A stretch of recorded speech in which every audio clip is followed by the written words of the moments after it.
사람은 혼자서 살아갈 수 없습니다. 가족, 친구, 동료, 이웃, 스쳐 지나가는 인연까지 우리는 수많은 관계 속에서 삶을 이어갑니다. 인연은 삶을 풍요롭게 만들기도 하지만 잘못된 인연은 인생 전체를 흔들 만큼 큰 상처를 남기기도 합니다.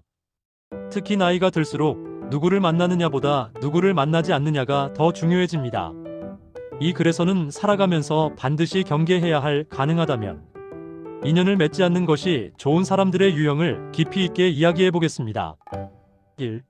늘 남 탓만 하는 사람. 이 유형의 가장 큰 특징은 절대 자신의 잘못을 인정하지 않는다는 것입니다. 일이 잘 되면 자신의 공이고 일이 잘못되면 항상 주변 사람, 사회, 환경 탓을 합니다. 이런 사람과 가까워지면 어느 순간 나의 잘못이 아닌 일까지도 내가 책임져야 하는 상황이 반복됩니다.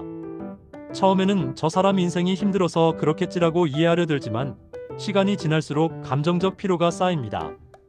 결국 상대는 성장하지 않고 함께 있는 사람만 지치게 됩니다. 인연이란 서로를 성장시키는 방향이어야지 한쪽만 소모되는 관계는 결코 건강하지 않습니다. 끊임없이 부정적인 말을 쏟아내는 사람. 이들은 대화의 대부분이 불평, 불만, 비난으로 채워져 있습니다. 세상은 늘 잘못되었고 사람들은 믿을 수 없으며 미래는 어둡다고 말합니다. 문제는 이런 부정적인 에너지가 전염성이 매우 강하다는 점입니다. 처음에는 이야기 들어주면 좀 나아지겠지라고 생각하지만 어느 순간 나까지 세상을 비관적으로 바라보고 있는 자신을 발견하게 됩니다. 삶의 방향을 밝게 유지하고 싶다면 늘 어둠만 이야기하는 사람과의 인연은 반드시 거리를 두는 것이 필요합니다. 3. 이용하려는 목적이 분명한 사람. 연락이 올 때마다 부탁이거나 도움을 요청하는 사람을 떠올려 보세요. 평소에는 연락이 없다가 필요할 때만 나타나는 사람, 자신의 이익이 사라지면 태도가 차갑게 변하는 사람은 경계해야 합니다. 이런 관계는 인연이 아니라 거래에 가깝습니다. 당신의 시간, 정성, 마음을 자연스럽게 당연한 것으로 여기게 되고 거절하면 죄책감을 심어줍니다. 결국 남는 것은 허탈감과 상처뿐입니다. 4. 말과 행동이 다른 사람. 약속을 쉽게 하고 쉽게 어기는 사람. 말은 거창하지만 행동은 따라오지 않는 사람과의 인연은 깊어질수록 신뢰를 무너뜨립니다. 신뢰는 관계의 뿌리입니다. 뿌리가 썩은 나무는 언젠가 반드시 쓰러집니다. 이런 사람은 중요한 순간에 책임을 회피하고 문제 상황이 생기면 슬그머니 뒤로 물러납니다. 인생에서 신뢰 없는 관계는 결국 시간 낭비로 끝나기 쉽습니다. 5. 당신의 성장을 불편해하는 사람. 당신이 잘 될 때 진심으로 기뻐하지 못하고 은근히 깎아내리거나 비교하는 사람도 조심해야 합니다. 그 정도는 누구나 해. 운이 좋았네 같은 말 뒤에는 질투와 열등감이 숨어 있습니다. 이런 사람과 함께 있으면 스스로를 숨기게 되고 도전하는 것이 부담스러워집니다. 진짜 인연은 당신이 더 나은 사람이 되도록 응원해주는 사람입니다. 6. 감정 기복이 심하고 폭발적인 사람. 사소한 일에도 쉽게 화를 내고 감정을 조절하지 못하는 사람과의 관계는 늘 긴장 상태를 유지하게 만듭니다. 오늘은 웃다가 내일은 분노하고 이유 없이 차갑게 변하는 태도는 상대를 불안하게 합니다. 이런 관계는 마음의 안정과 평온을 빼앗아갑니다. 특히 나이가 들수록 평온한 관계가 얼마나 중요한지 절실히 느끼게 됩니다. 7. 과거에만 사는 사람.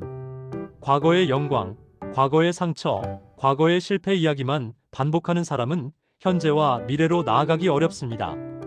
물론 추억을 나누는 것은 좋지만 과거에 갇혀 현재를 부정하는 사람과의 인연은 발전이 없습니다.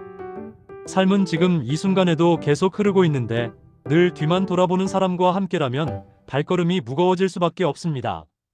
8. 존중이 없는 사람. 말투가 무례하거나 상대의 감정과 경계를 가볍게 여기는 사람은 어떤 이유에서든 멀리해야 합니다. 존중은 관계의 기본입니다. 농담이라는 이름으로 상처를 주고 충고라는 명목으로 상대를 깎아내리는 사람은 결코 좋은 인연이 아닙니다. 당신의 가치를 낮추는 사람과 함께할 이유는 없습니다. 9. 늘 비교하는 사람. 누구는 이렇게 잘 사는데 남들은 다 이만큼 하는데라는 말을 습관처럼 하는 사람은 끊임없이 비교의 프레임 안으로 당신을 끌어들입니다. 비교는 만족을 빼앗고 삶의 기준을 흐리게 만듭니다. 각자의 속도와 길이 다르다는 사실을 인정하지 못하는 사람과의 인연은 마음의 평화를 해칩니다. 10. 함께 있으면 나 자신을 잃게 되는 사람. 가장 중요한 기준은 이것입니다. 그 사람과 함께 있을 때 내가 나답지 못해지는가? 말을 조심하게 되고 감정을 숨기게 되고 항상 눈치를 보게 된다면 그 관계는 이미 균형을 잃은 것입니다. 인연은 나를 억누르는 족쇄가 아니라 나를 자유롭게 하는 바람이어야 합니다. 맺은 말. 인연을 끊는다는 것은 결코 쉬운 일이 아닙니다. 때로는 외로움이 두렵고 정이 발목을 잡기도 합니다. 하지만 인생 후반으로 갈수록 우리는 깨닫게 됩니다. 좋은 인연 몇 명이 나쁜 인연 수십 명보다 훨씬 낫다는 사실을. 누구를 붙잡을지보다 누구를 놓아줄지 선택하는 용기가 인생의 질을 결정합니다. 나를 소모시키는 관계에서 벗어나 나를 존중하고 함께 웃을 수 있는 인연만 남겨두세요. 그것이 스스로에게 주는 가장 큰 선물입니다.